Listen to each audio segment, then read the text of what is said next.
This is Sybert signing into Red Alert 3 on the map Magmageddon, and spawning as the Orange Empire in the top left side, it's Shatabrick.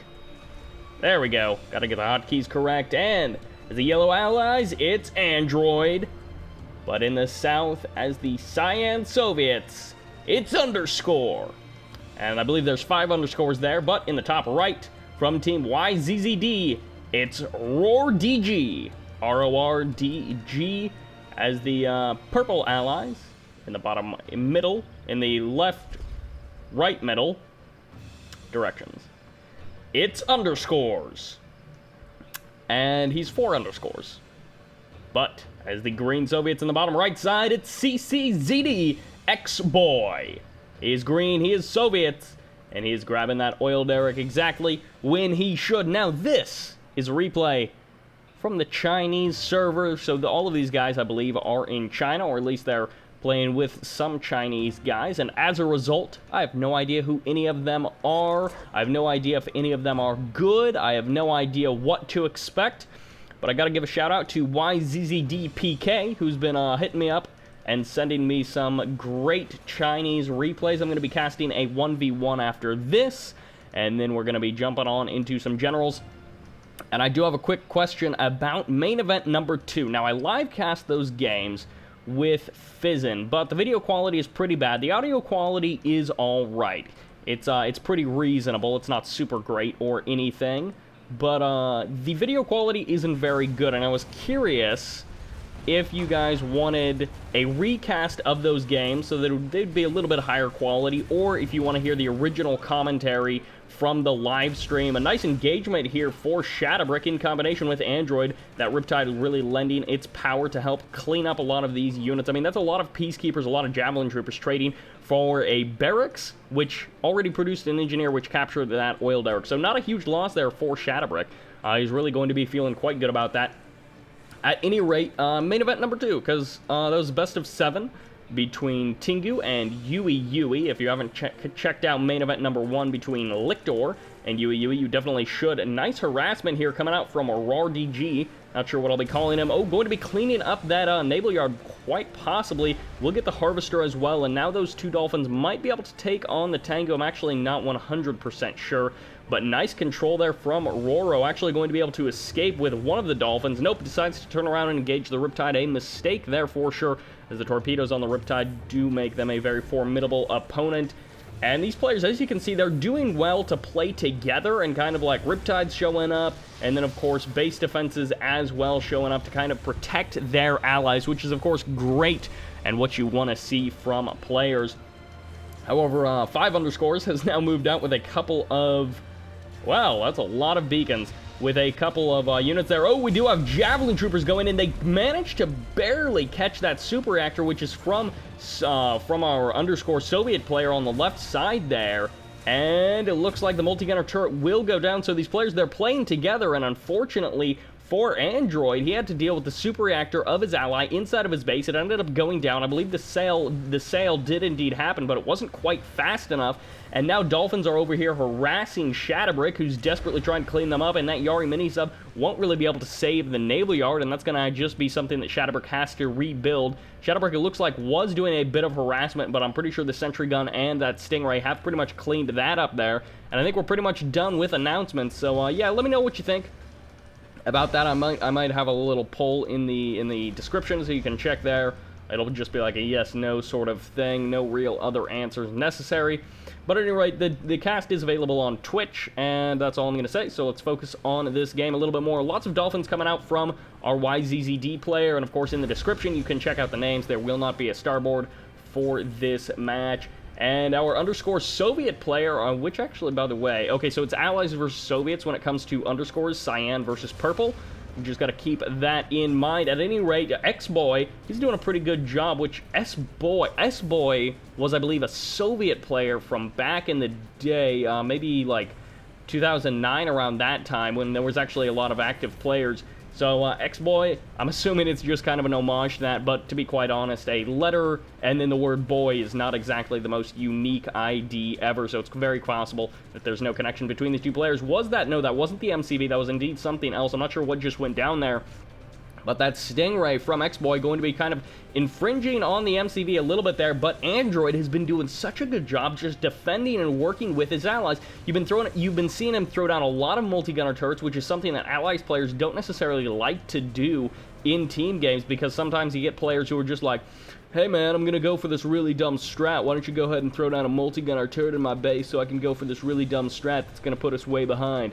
And I mean, sometimes that does happen, and so in some cases, allied players, because of the way that their build mechanics work, they don't really want to be forced into the situation where they have to be constantly spending 800 credits and throwing down more power plants to try to defend their allies. Shatabrick actually is MCV in the middle of the map. I don't know if this is a good idea. Normally, when you bring your MCV as Empire to the middle of the map, typically it's because you've got an army behind it that's going to allow you... Wait a second. Oh my gosh! I forgot the Empire MCV because of the friendly build radius for allied players. Apparently, it's pretty big on the Empire MCV. Android was able to throw down a turret pretty far out there, so good work there by Android. But yeah, this is normally what you expect, is a bunch of tsunami tanks, maybe some Tengus mixed in as well. There's going to be the Cryoblast firing off on top of that barracks, going to be hopefully allowing them to sort of nullify that barracks and pretty much eliminate any unit production from happening there. And more, oh, not very good bomb splitting there, and not even bomb splitting, but rather just target firing coming out from our purple underscore player. Instead, not really doing a good job of, whoa, a Spectrum Tower, not something you see very often, but he could have taken out, I think, another tsunami tank, decided to just go pretty much all bombs into that one. The MCV actually gets cleaned up there, and check this out from X.Boy, actually going to be losing his war factory, but the engineer does not go down, and there's the sell-off of the super reactor as well. So X.Boy is in a ton of trouble, but at the same time, he's got a few units, hammer tanks, and stingrays, a powerful attack force, of course, very vulnerable to any twin blades, which may be coming out from our cyan underscore player. And that was much better bomb splitting, but on the other hand, you didn't actually kill off that tsunami tank, which means the harvester is going to be taking a bit of damage there. The Tesla coil will not be finishing there. However, the multi-gunner turret behind the tanks will indeed be finishing, and these stingrays are getting focused down. The hammer tanks might be the better target there, of course, not going for the one that's... Oh, what the heck? Okay, for a second there, I thought... Wait, was that... Can Terror drones lock down infantry? I didn't actually know that. I thought that was a vehicle-only sort of ability. That multi-gunner turret is on the wrong side of that refinery, and unfortunately, that's kind of the bad thing about multi-gunner turrets and not being able to shoot over buildings, is if you place them down, a lot of times the opponent's units just go to the other side of the building. That's the lockdown that we were looking for. Ooh, curious choice there. We'll have to see if those Tesla troopers actually press that F key and activate their special ability. 6 Vindicators on the north side of the map going to be going for that refinery. Goodbye, refinery. It gets taken out. The repairs are not going to be enough to save it. Those are way too many bombs coming out from those units. And not a single Vindicator goes down, so great attack there coming out from our underscore player. And of course, he does have the Defense Bureau, which means he can do all sorts of things. He can build like super weapons and do whatever else he wants. Of course, Spectrum Towers as well.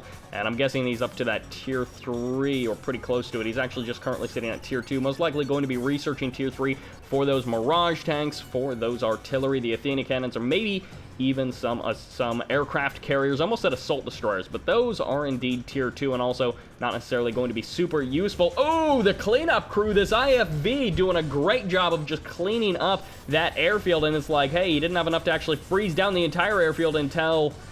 I'm guessing that was Android who actually did that, so that's very unfortunate that Android did that to his own buildings, but he should have instead brought some units over, because of course the IFV ended up getting away anyways. The Tengus are going to be taking a little bit of damage here, where they will end up going down, at least one of them, to that IFV before the IFV gets eliminated. The veteran C being passed along there from unit to unit, and our not a barcode player, but rather our underscore player on the south side is going to be doing a fair job of trying to eliminate that naval yard. But as it turns out, Spectrum Towers are pretty good at killing those lighter tier 1 units. Twin Blade's going to be coming in, and I'm not actually sure what this is going to be. Oh, is that an engineer? No, it's actually going to be a Tesla trooper. Could go ahead and lock down that Harvester, but no, instead is going to be going for the kill. Won't actually get at those Vindicators, a little bit too powerful. Android moving out with some infantry, actually going to be doing something a little bit more aggressive than just saving his friends. Shatabrick also moving out with a fair amount of those... Man, all of these Spectrum Towers with a fair amount of those Tengus to the right side of the map. A lot of Spectrum Towers coming down here and there, and I guess that Tengu is just going to be doomed to die eventually, and when he does, he'll kind of burst out onto that building. Nice capture there by Android, going to be controlling that oil derrick, and a big force of units. A lot of infantry, a couple of cryocopters mixed in as well, and the IFV's kind of leading the charge here, but Shatabrick, he's got something on the north side of the map. It's actually going to be a Harvester, so sound the alarm, because that Harvester is going to be, of course, super deadly. One Harvester does go down there. There we go. It finally gets eliminated there, so our underscore player, our allied purple underscore player, won't be too happy about that. And how many of these Javelin Troopers will actually be going down? Nice barracks block coming out from X.Boy, who apparently did have to rebuild his MCV, I'm assuming, although he may very well have a crane. And, of course, a couple of Bullfrogs going to be clearing the skies. One Apollo goes down. The second one will be escaping, but the Twin Blade does also escape, and Android is going to be kind of supporting his ally here, but really he's about to get trashed. They're both probably about to get trashed by our Guardian tanks from our purple underscore player in the north. The infantry from yzzd-Rordg, or Rordg, is going to be smashing through the base of Shatabrick. So a lot of action happening in this game. And in the south, there goes our cyan underscore players. MCV, of course, underscore versus underscore. Who's going to be winning that? It's our purple underscore allied player. And yeah, these Spectrum Towers have actually been pretty effective in this game, but I don't know if you actually like tallied up their cost versus how much they've killed, if it would be very effective. Rordg going to be dropping down the multi-gunner turrets, but isn't going to be enough to stop this many Akula subs. However, the problem with the Akula subs is that they are not in good enough numbers to stop the Stingrays and base defenses, which is quite unfortunate. And this Harvester for the comeback, Shatabrick almost kicked out of this game, but somehow still able to survive. And that Harvester is his ticket back into this game. Android is going to be joining in the fight here. Again, he's been throwing out a lot of base defenses, doing a lot of friendly things for his allies, but they're not here to help him now. And unfortunately, he may get sandwiched a little bit here by our red allies and by our purple allies in the south there, which it looks like Tanya is out on the map. That is an absolute meat grinder of units. And just check out all of those heroic statuses on those units. The MCV is going to be coming forward, and the stutter step is not happening. Believe the micro, because it's not real, but the MCV does go down, and unfortunately for Android, he might just be kicked out of this game. Team right side is definitely doing a good job of just striking down team left side. And from here on out, it should just be a pretty clear, easy, and simple stomping from our right side team. yzzd-Rordg, our purple underscore player, and X.Boy, our green Soviet player, who was under a lot of pressure earlier on, especially with that engineer forcing the sell-off of a whole bunch of stuff in his base. And really, when you get that much stuff... Oh, the MCV gets killed by Tanya, and Tanya goes fully heroic. Very unfortunate there for Android. I'm assuming that was Android's MCV, second MCV, I guess. And, oh... Poor underscore player going to be losing his Akula sub, and really he doesn't have a whole lot of defense. The Tesla coil is going to be over here, but it's not really going to be doing a whole lot versus these forces. May actually end up going down before it actually gets fully deployed, and another Akula sub shows up, and the Stingray gets the fire off just in time, and actually doesn't actually go down because of the terror drone behind it. So a pretty solid 3v3 here. Definitely not probably the best 3v3 with like the sickest comebacks, but pretty good overall. Android and Shatabrick have both been defeated. Our ally and Empire players on the left side not really able to hold their own in the last few minutes of this game, and even our underscore player is going to be dropping out of this game. So a pretty fast and furious action-packed 3v3. I mean, look at that. We're only at like the 15-minute mark or so, and check out that match. A pretty awesome Chinese 3v3. So, of course, a big thank you to yzzd-PK for sending me this game. I haven't casted a ton of the Chinese players, but I'm definitely interested in taking a look at some more 1v1s and maybe even some more team games as well. So a GG going out to our right side team, who all three finished the game. Sometimes you see like players kind of drop off a little bit earlier, but no, it was not meant to be for our team right side. At any rate, thank you all very much for watching, a ton of fun to cast, and that will pretty much be wrapping up that 3v3 on Magmageddon. This is Sybert, signing out.